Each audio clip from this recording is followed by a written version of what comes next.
am so excited for the weekend. And folks, Christmas and Hanukkah are getting closer and closer and closer every day. And if you're a believer, support those holidays or celebrate those holidays, I hope that you're getting all the things that you want to get done and accomplished during this holiday season. I know it's a busy time, and we are so glad that you would join us today on Foster Life. We are almost done Christmas shopping, and we have 10 little treasures and bundles of joy in our life, so we are glad to be in that. And I noticed by starting early this year that it's not been nearly as stressful, so I'm so glad that we did that when we could, and we just took little steps to make sure that it was done in a timely manner. Hey, today on Foster Life, we're going to be talking about my experience kind of growing up and how I was made and prepared to foster kids. And really, this is my calling. But it took several years of building that up for me to understand that and to know that. And I think as a host, you are entrusting me to give you good information about fostering, adoption, kinship, and being a bio parent. You're also expecting me to give you good information about your foster child in care. And unless you know my heart and know the reasons why I do the things that I do, I think it would be hard to trust what I'm doing and what I'm saying. And so we want you to be a part of today so that you can understand my journey in life to be here. So before we get started today, if you have a show idea or would like to be a guest on the show because you have something to offer here at Foster Life, you can always go to our website, which is www.fostertv.wordpress.com, and click on Be a Guest and give us your show ideas or tell us why you should be a guest on the show. And maybe you can come join me and we can tear down whatever it is that you would like to talk about with foster parents, adoptive parents, bio parents, kinship parents, and even foster youth in the community. When we come back, we're going to be talking about how my journey started so that I can become a foster parent and advocate for children and foster families, adoptive families, kinship families, and bio parents around the country. Right after this, on Foster Life. Hey, this is Tristan. I've never been a foster kid, but I know many that are in care. Please join us in the Foster Christmas Challenge. Anyone can do it, and it's easy to get involved. Please visit our Foster TV Facebook page. I'll be looking for your video right here. Hey, Rob, Foster Life. Today we're talking about my journey in becoming a foster parent. Although I didn't become a foster parent till like 45, I guess, 44. We're starting our 5th year in fostering. I feel like during my life I was always being prepared to do this, and this was kind of my calling, or it was kind of within my soul to do this. And today we're kind of talking about my story and where I came from and kind of my journey. I think I was always like, this is what I was supposed to do. And I love doing it. I love advocating for kids. I love being support to families. I love my kids more than anything. They're my world. And I get to stay at home and play all the time with them because I'm basically retired other than doing this foster TV stuff. But sometimes people think, well, you know, does he do this to draw attention to himself? No. This was my background before I became a foster parent. And if I can advocate for other families and other children and use the tools that I learned in my career to do it, why not? Oh, well, he must make a lot of money doing this. I do it for $0. My family's involved in helping with the production of this. My kids that I adopted are involved. And we do it to lend support, to make a difference. Because it's one way that we can do that.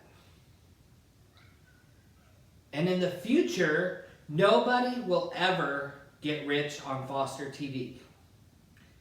Everything that we earn will go back into the foster community to support families and kids in care.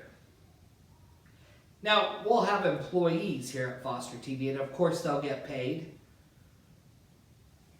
But then everything else goes back into the foster community to support parents and kids in foster care.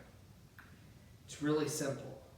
And in doing so, we're hoping that we can educate a lot of people about the need that there is to help these children in care.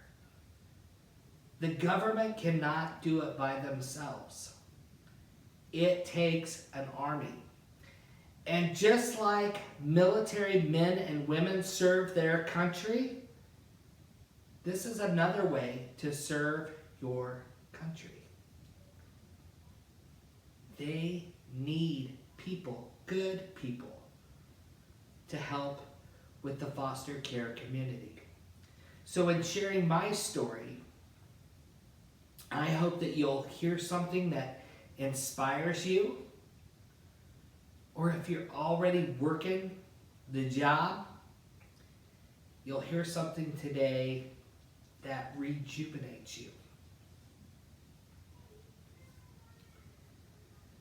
I could have done this in my 20s because this is what I'm called to do. I know it. This is what I was put on earth to do.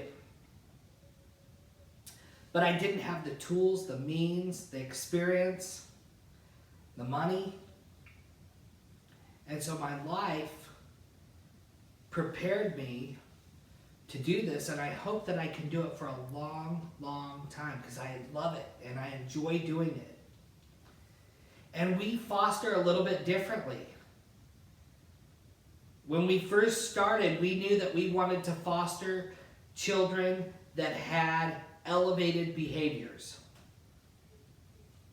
ODD, oppositional defiant disorder, RAD, reactive attachment disorder, ADHD, ADD, PTSD. But in doing that, we were put into a situation that we brought a young person into our house, and we found out that we were really also good with kids who have addiction issues, brain injuries, or disabilities. And so we found our niche. And it might be the weirdest niche that you ever saw, behavior kids and babies, but it works for our family dynamic. And if you're thinking about venturing into this, or you're new at this, I encourage you to find your niche. Because it's there for you. So today we're going to be talking about how it is that I became a foster parent. And we're going to be talking about the early years right after these messages. Hi folks, it's Mama T here with Mama T's Cooking Big. Join us for the Foster Christmas Challenge. Foster Life, welcome back. It's Friday. I'm so excited for the weekend. We almost have our Christmas shopping done for all these little bundles of joy, and we have 10 of them, so it took us a while. I'm glad we started early. If you celebrate Christmas or Hanukkah, I hope that this season is not stressful for you and that you're getting things done the way you want to. Christmas and Hanukkah are creeping up on us, so I'm sure that it'll be here before we know it. We're talking about what the road traveled that led me to get involved with the foster care community and to foster children in our area. And so basically I grew up in a home that was a Christian home. We did attend church. My aunt and uncle, Judy and Alan, and their kids, which were really close to my age, my cousins, they would always invite me to church camp every summer. And so I would go to church camp, and my mom and dad would say that when I came back home from church camp that I was like a little preacher boy.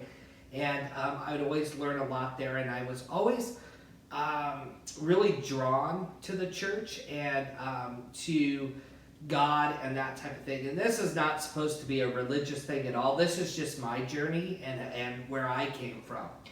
And so as I did that, and I would go to church group, I guess my mind started thinking a lot about serving at a young age. And so we attended a church, and about age 15, there was a gentleman by the name of Tom Schultz, and he owned a large youth ministry publishing company, and it wasn't that big at that time. It was actually pretty small. Now it's a big company called Group Publishing. And so he asked me if I would come and mow the lawn at his company and work in their warehouse, and then they would ask me to do some modeling for magazines and a magazine that they put out, and for book covers and different things like that. And so I did that. They also had a program called their Work Camp program, and that's where you would travel to different areas of the country where people were less fortunate, and you would help people with a work crew. You would help people maybe put on a new roof on people's house, build a handicap ramp, paint their house, basically do things to these homes for people that they could not afford to do. And I grew up pretty privileged. And so I went on my first work camp at age 15. And I went to Johns Island, South Carolina.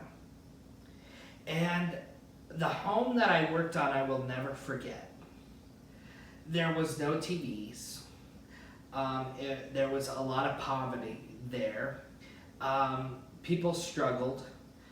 There was multiple people that lived in this tiny, tiny, tiny house. Multiple generations, I should say. And I had never experienced anything like that. My parents had really good jobs, and they worked really hard. And to be honest with you, pretty much anything I wanted for Christmas, I got. Pretty much anything I wanted for my birthday, I got.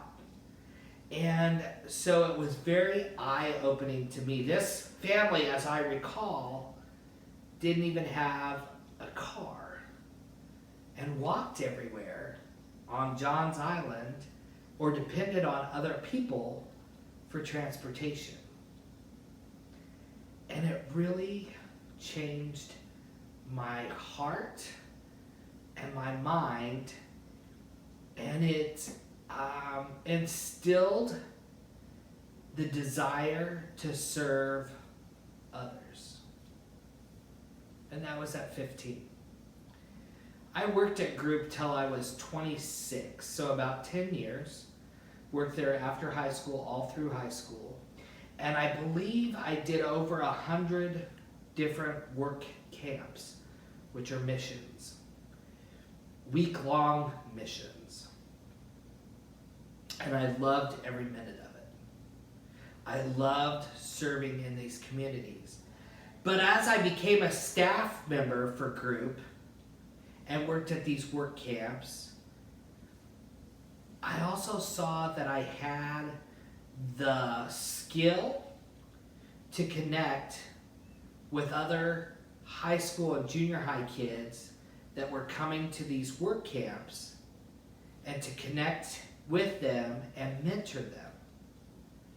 And these were the participants, not the people receiving the service. And I remember that I always kind of prayed that God would always give me a job that made a difference. But also at Group Publishing, they had another thing called Youth Congress and the Junior High Jamboree. And these were like conventions for junior high kids and for high school kids. And they had different classes that you could learn all different sorts of things that you could sign up for. And then we had a big morning program and a big evening program, and it was a lot of fun. But we would bring in these Christian bands to perform, big Christian bands. And thousands of kids would come to these things, and it was a lot of fun. And I started learning that I loved the back end of the entertainment business and of live show production. And I would work with the stage manager to make sure the props were there, the bands were set, that we sound checked, that everything was just perfect for these conventions.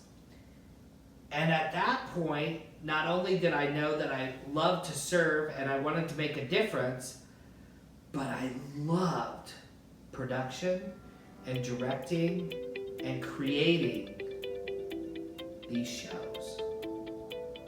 And little did I know that I needed all of these tools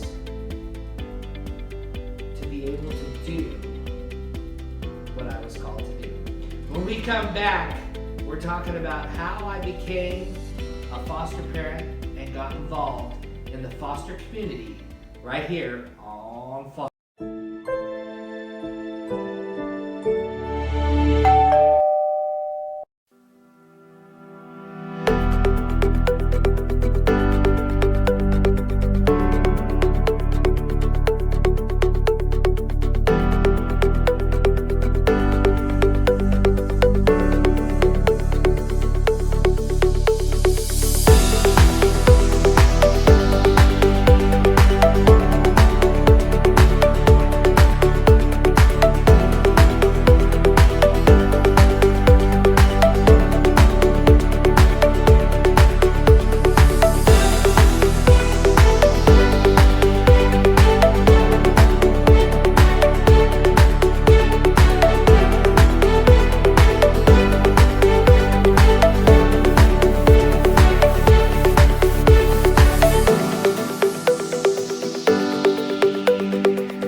Oh, we're almost to the weekend. This is last show portion, and then we get to start our weekend, and I'm excited to do that. Today we're talking about my life and how I became involved in the foster community and getting involved with foster care and advocating for you. I think it's important that you know this because you're relying on me for different things, and so I thought we needed to kind of put it out there. So where we left off is basically I was working at a youth ministry publishing company, and that instilled me to know that I was wanting to serve, but also that I just loved show production.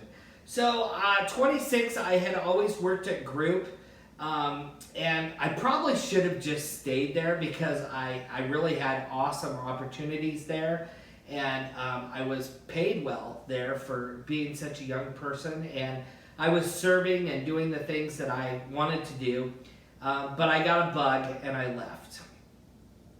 And I went to a job where they sell emergency lights, like undercover lights, the red and blue lights for vehicles, like for the FBI, DEA, INS, Secret Service, police cars, sheriff's cars, you name it, we made the lights for it. And when I went in there, I kind of had an entrepreneurism, and this was a really small company. And I decided that I wanted to be a part of this company and this business. And so I remember coming in on the first meeting and saying, you know, why aren't we selling these to the FBI, Secret Service, INS, DEA? And they said, oh, those are all federal government accounts. Those are really hard to land. And within the first 6 months, I had landed those accounts and had already visited the West Wing of the White House when President Clinton was in office. And they made me a business partner. And I again had an awesome opportunity there. But I wasn't fulfilling, I didn't feel like I was really doing anything to make a difference. And I wasn't doing like show production or any of that type of thing, entertainment type stuff that I loved to do that was instilled in me in my first job. So I moved to Branson, Missouri, and worked at the world famous Grand Palace, where I worked in entertainment management. We did Miss USA there. Wheel of Fortune has been filmed there, and all the big stars performed at the Grand Palace. Had the Music City Rockettes every Christmas there. Cirque, like the Las Vegas Cirque, we had that show there. Just big show productions, and I loved it. I'm a big country music fan, and you know, in my world, I had George Jones every week, the Oak Ridge Boys every week. And so I started doing those types of things. And what I started to do at the Grand Palace in Branson, Missouri, is I also started to do things that started to make a difference. I was a huge fan of Make-A-Wish, and so I did stuff to support and to fundraise for Make-A-Wish.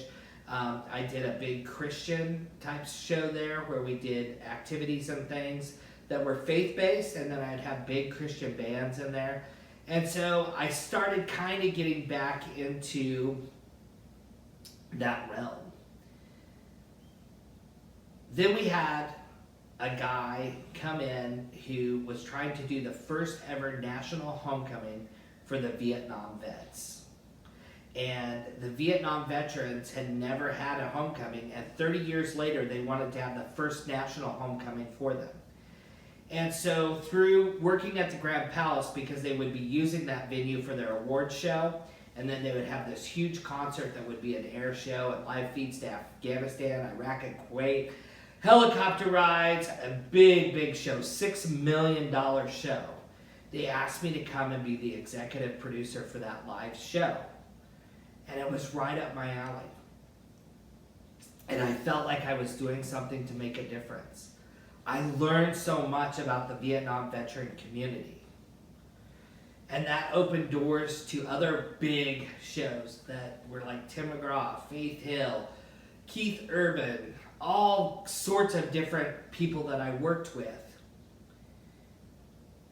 But I started with something that was making a difference, and then pretty soon I was just making shows. And at the end of the day, I made a great concert, but was I really making a difference? I didn't feel like it. And I got colon cancer, and I got real sick. And then I had colon cancer again. And God used that to work with me. And I knew that I wanted to serve. So we started serving in church. I started volunteering for drug court in my area and working with addicts. And I got a case where the kids were in state's custody, but I was working with the mom. And so I would have to give the caseworker updates on how she was doing with her counseling. And the caseworker said, "Why don't you and E foster?" And I didn't even think we could foster. And so she got us set up and we started fostering. And I knew right away that this is what I was called to do. Because what I forgot to tell you is when the earthquake happened in Haiti, we went there to do a film project, and we served at 2 orphanages, and all the people that went with me said I was so different, that this was like my thing, working with these kids and loving these kids and being with them. And when this lady asked me if I would consider fostering, I was like, wow, I can do what I did in Haiti, but in my own country. And I knew that it would be an awesome experience. When we come back, we're going to talk about more of my journey to becoming a foster parent right here on Foster Life.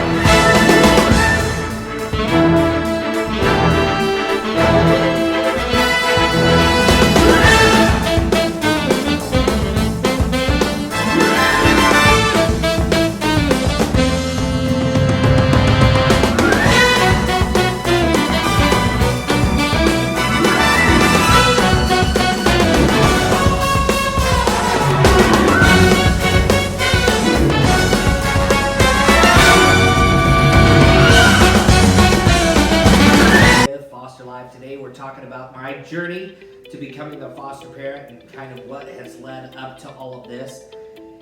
And so we are at the point where we became foster parents, and we went through the training, background checks, done everything that we needed to do in order to become foster parents, and we received our first child. And when we got our first child, he is now adopted. His name is Robert, and he had behavioral issues, and we worked through that and went through counseling and was a part of that. But one thing I soon realized is that I wanted to be more involved in the community, not just be a foster parent. And it was my goal to always attend every meeting for Robert, every counseling for Robert, every court date for Robert, whatever I needed to attend, I wanted to be a part of it all. But I also wanted to serve the community of foster families as well. And I knew, although I had a wonderful, wonderful job, I knew that this is what I was meant to do.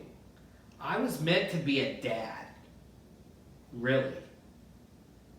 I was meant to be a dad for children who were broke.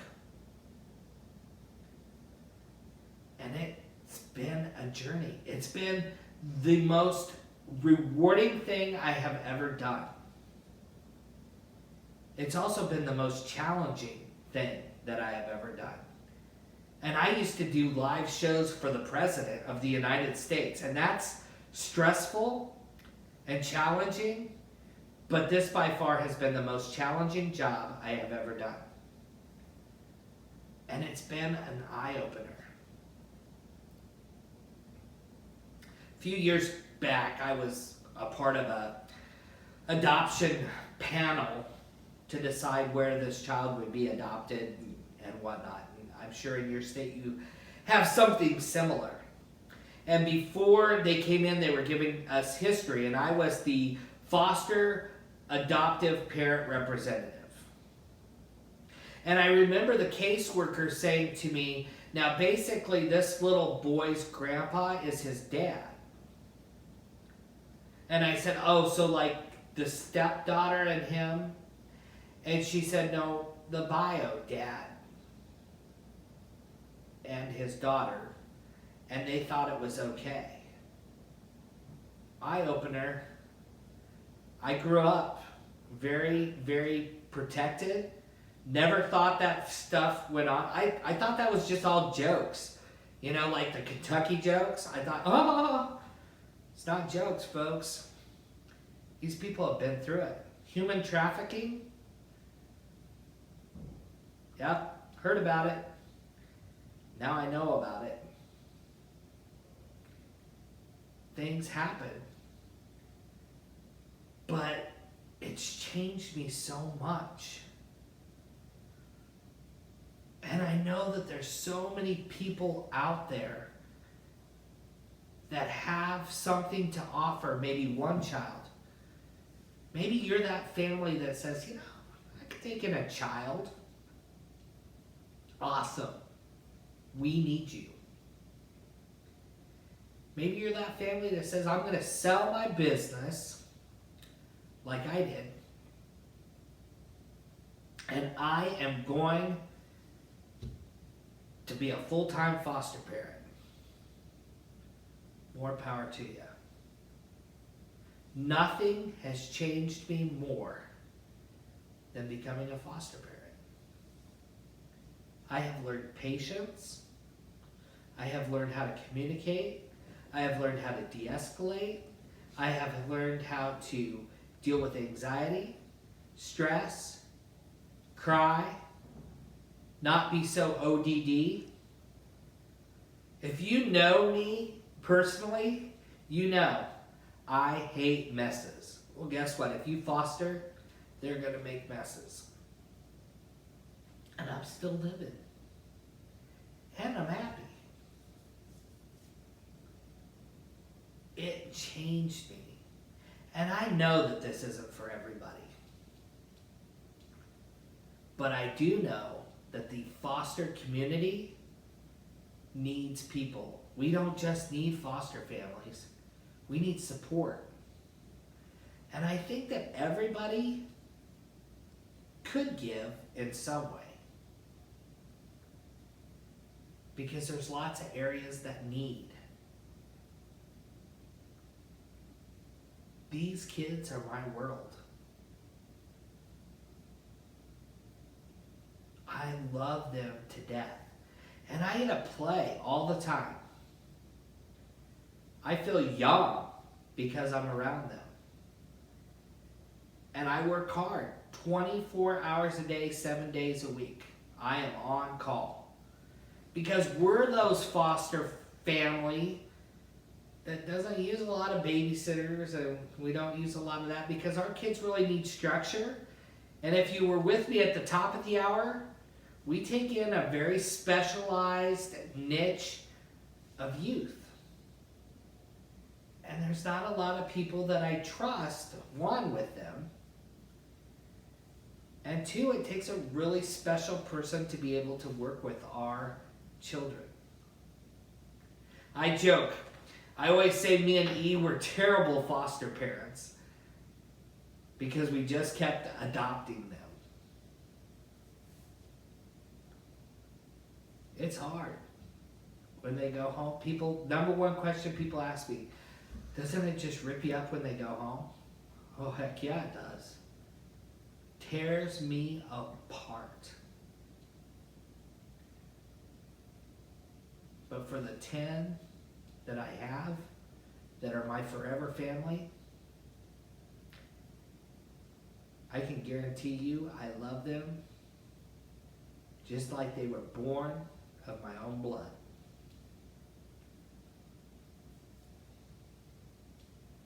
If you're considering fostering, get information.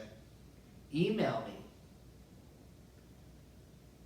producer.fostertv@gmail.com. Easy.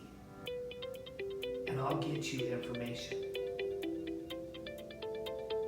If you feel like you want to make a difference and dedicate your life to something, this is a great place to dedicate your life to. Because the children, they really are our future. We're going to be wrapping up right after this, right here on Foster. Join our Foster Christmas Challenge. It's easy. Share this video to your Facebook page and go shopping for kids 0 to 19 years old. Then take a picture or a short video and post it on the Foster TV fan page. And then drop it off at a local social services or a DFS office. I'm just here because I'm cute. That's it. But don't forget to challenge your friends. Merry Merry Christmas! We're single. Not me. Not me either. Welcome back. Today we've been talking about my journey to becoming a foster parent and supporting the foster care community. If you're just joining us today, the biggest thing that I want you to get out of this is the reason that we make these silly videos and that we educate people and that we advocate for foster families, adoptive families, kinship, and bio families is because we believe in the 439,000 kids that are in care or in state's custody. They are our future. And sometimes the numbers look grim. I'm not gonna lie. When you see how many foster kids go in are incarcerated, it's grim. When you see statistics where only 43% of the kids in care receive their high school education or GED, it's grim. But we also know that with good, solid families stepping up to foster, that those statistics change dramatically. If a child goes into residential care like a group home with 12, 16, 20, 30 other kids, the statistics are a lot more negative. And there's a bigger chance that their life isn't going to be so bright.